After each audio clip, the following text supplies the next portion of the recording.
Hi, folks. Welcome to EDU 703, Educational Change and School Reform. Now, I always have thought that title in itself is quite a mouthful, but then if you really think about what that all means, there's so much going on in school change always, and there's always something changing that has to do with education.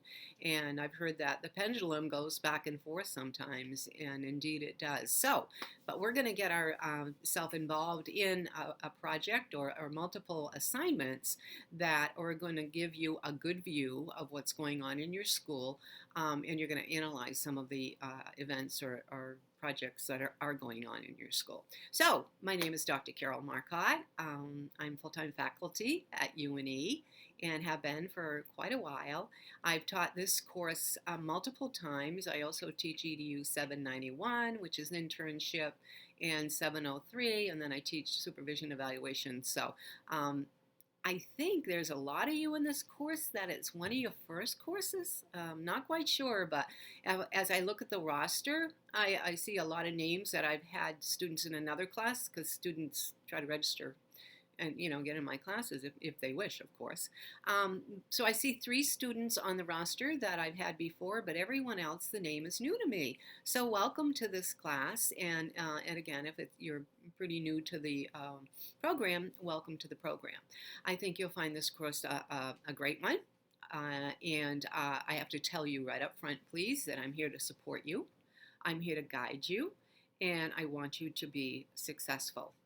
I understand that you're working, you have jobs, you have families, and all of that is something I'm very, very thoughtful about. So let's roll. The first thing that I'd like to talk about is Module 1. And there are 8 modules in this course because there are 8 weeks. In the first module, you have a discussion board. It's an introduction, and then there's a second part to that discussion board as well. First week, you're in whole group. And then eventually we're going to break into smaller groups. There are no projects per se the first week because it's a short week. You're probably familiar with the Wednesday to Friday first week, and then after that, it's Sunday rather, I'm sorry, and then Sunday to Sunday for the rest of the weeks.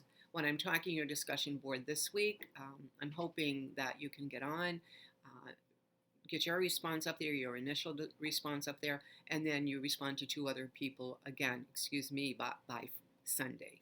And after that, as we get through the weeks, your first response is always by Wednesday. That's what the rubric says, okay, and that's your initial response. So I just wanted to give you a real true color of what that meant, that discussion board piece. So as we continue, I do videos every week. I like to touch base with my students that way, and the evaluation support that students like it too, because I do like to make a connection with my students and build relationships with my students. So what else is going on in the course? Well, you have an annotated bibliography that you do. In the course, you're going to find ref works. And I actually used that the other day when I was writing up an article, and I needed to, write the reference.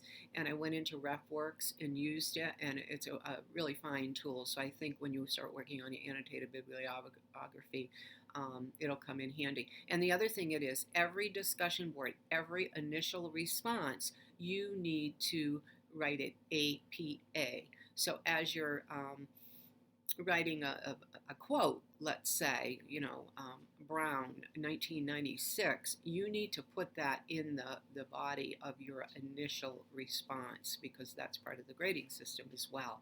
So I think the tool will be helpful for you there. Speaking of discussion board, you have a rubric. And on all the assignments, you have a rubric. And I also think it's worth your while to look through the course. I believe it's on the first page there somewhere, that it's a rubric that Susan designed. She's an instructional designer whom I work with, grand person, and it tells you how your instructor can be providing you feedback or for your assignments or using the rubric. Now, I will tell you, I use the rubric all the time. I make comments in every single criteria. So if you happen to get an assignment from me and you cannot find, after listening to the video, and you cannot find my comments, email me, because I'll double check and make sure they stayed in the system, let's say. What else are we doing? We're using CBAM, which is a curriculum-based model, and I'll just in a nutshell say that you're going to be using that to analyze something going on in your school. So I have a little cheat sheet over here, if you don't mind me looking at it. Let me see. Oh, I just wanted to tell you about some of the readings and the videos, because I updated some of them this past summer for the course. And Fullen is in there. There's a video, but it's a fairly new Fullen video. I was very excited to find that. You have Mackerel information in there. I found another video, and it's an administrator who got an award, and it's a really good video. So you'll find readings and videos in the course, school improvement and such. I talked about the rubrics. I think that's it for now. Contact me. How do you contact me? Well, first of all, I'm Carol. Okay. And whenever you need me, please email me at cmarcotte@une.edu. So it's cmarcotte with an E at une.edu. I will provide you with my phone number, and if you need to call me or text me, you can do that as well, because it's really important for me to get back to my students in a very timely fashion. I think you'll find that out. If I happen to be away, I do travel sometimes, I let you know. And I usually get go-go air on a flight, so I can work on your assignments in discussion board and such. So I hope you have a grand time in this class. I know you will. It's a great group of people, it looks like, a diverse group. So let's have a wonderful learning experience together. And I bet you thought I forgot my phone number, huh? To give it to you. It's 207-284-3680. So thank you, and see you online. This video